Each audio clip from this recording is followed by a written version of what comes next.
E aí, vamos subir o morro?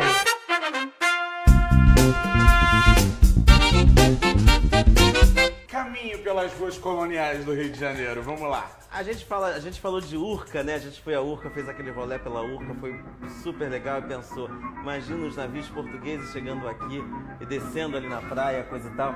Olha, mas a gente conseguiu, afinal de contas, conquistar essa cidade aqui. Olha, e aí você precisou efetivamente ter local para desembarcar. Mas a gente tem uma região, a região da Gamboa, né? Tanto era chamado, lembra como era chamado quando os escravos chegavam ali? Era conhecido como Porto dos Escravos, ou também do Valongo.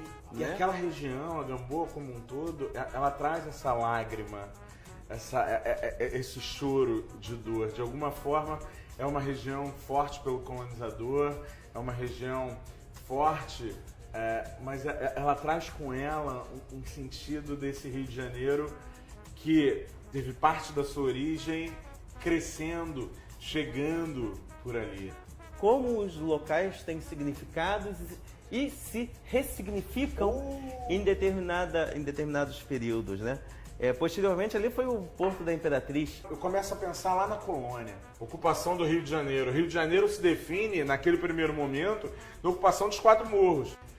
Religiosos, franciscanos e beneditinos ocupam 2 dos morros, e você vai ter o morro administrativo, que era do castelo, e teoricamente um morro que deveria servir como fortaleza, como área de visão, e ao mesmo tempo deveria servir como espaço de comando para aquele comércio no Rio de Janeiro.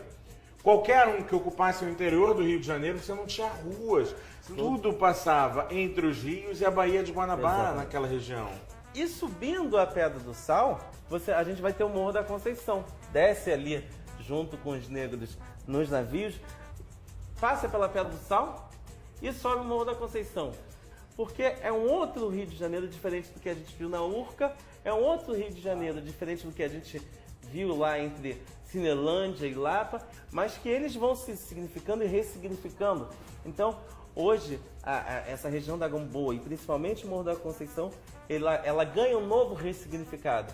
Se a gente for pegar o Rio de Janeiro, como ele passou muito por ali, então você tinha a figura do comércio, você tinha a região do mercado do sal, ali. Sim, muito forte. Que é por conta da Pedra do Sal. Por conta da pedra, a figura do sal, mas mais do que isso, você vai ter aquela região, ela vai ser de alguma forma ser considerada quilombola. E durante muito tempo eu fiquei assim, peraí, tinha quilombo aqui?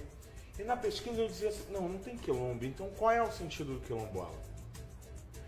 Quando esse Rio de Janeiro ele está múltiplo, você justamente quando a elite sobe, é totalmente diferente do resto dos morros do Rio de Janeiro.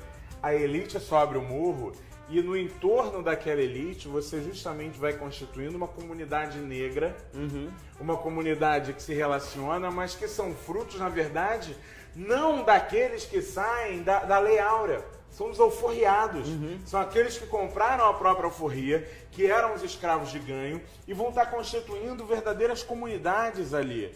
Então, escravos de ganho, aqueles que trabalhavam na cidade, não é isso? Isso! Tá. Um dos principais grupos que ocupam a região são de escravos que vieram da Bahia, de origem, a famosa origem malê, aquela origem arabizada, que eles conseguem constituir um grupo e eles vão se tornar um dos principais grupos de estivadores do Porto do Rio de Janeiro.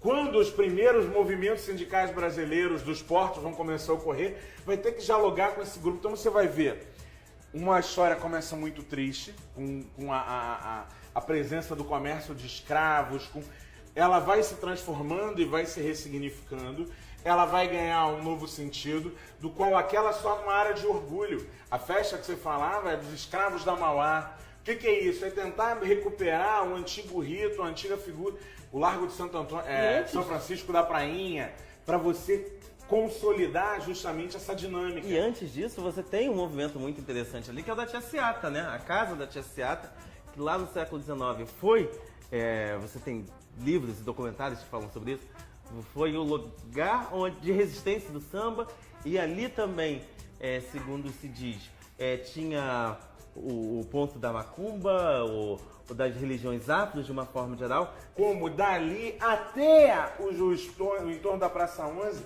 você tinha uma estrutura de comunidades mesmo, não era só a irmandade, mas era a estrutura da manutenção e da luta do reconhecimento pelos direitos. Mas eu desconfio que tem uma certa vergonha ali também. E aí a gente acaba descobrindo no Rio de Janeiro que os negros e a pequena África está embaixo, lutando pelos seus direitos. E do outro lado, no topo do Morro da Conceição, belíssimas casas com eira e beira. O que acontece é o seguinte, já ouviu o termo sem eira nem beira? É o famoso sujeito. É o famoso sujeito. O que acontece? Se você tinha dinheiro, sua casa deveria ter eira e beira.